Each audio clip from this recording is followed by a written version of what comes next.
Hello everyone, and today in this video I shall be talking about some of the skills that I've learned for the past year and a few months that I've been in Media BTech. Over time, I've spent studying and learning media.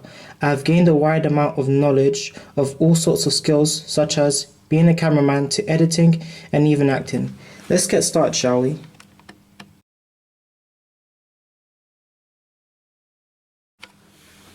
In Unit 30, my team and I needed to make an advert video.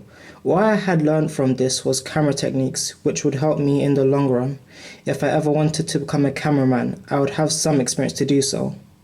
The camera techniques that I have learned made me understand how important lighting is to any scene recorded on TV. Lighting can represent so much to a story, along with creating atmosphere through a scene, which is why lighting plays such a valuable part in movies and series and adverts. The skills that are used in this video was a panning shot. This is when the camera turns from left or right. Panning shots are used when there is a character moving besides the character to feel as if they are the audience and they are there in first person, focusing on a specific character or event where something important is taking place. I believe that the panning shot helps establish who to focus on in a video, which is why my team and I decided to use this technique in Unit 30. Another skill we used in this video would be the shot reverse shot. This is often used when there is a conversation between two people or more. This is used by focusing on the person's face while they are talking, and the person beside them has the camera facing to their shoulder and their neck from the back. So to show who they are talking to. This is how shot reverse shot is mostly used often when two or more people are talking to each other. Last but not least, for this unit, we used the low angle shot to show how calm and relaxing the chocolate we were advertising is, and how it's calm and smoothing to most people to represent that with the low angle shot.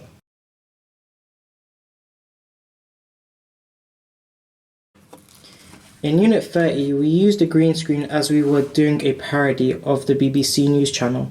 This was so that we could make it seem that I was in the actual BBC studio and on the actual news being the reporter. We also got a still image of the BBC studio empty as the background in order for it to work. We then recorded talking behind a green screen and edited a still image with me in it.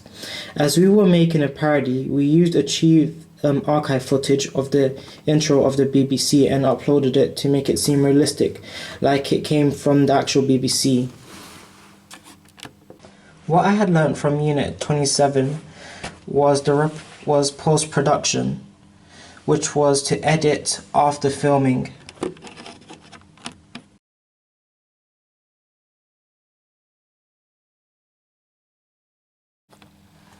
In Unit 26, I used more camera editing techniques, which happened less than 1 minute.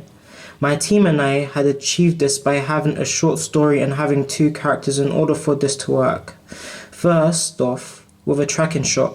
This is when a camera is following a character. This is done to establish the importance of the certain character and what is happening around them, almost like the panning shot. But unlike the panning camera shot, in this, the camera can move. Next, we used parallel shot technique. This is used to symbolize something. In this case, my team and I did something really simple. In this scene, it's me opening my jacket while at the same time the elevator is opening and someone is coming out. Again, we used the shot reverse shot, which is always used between a conversation between two or more people in a series or movie.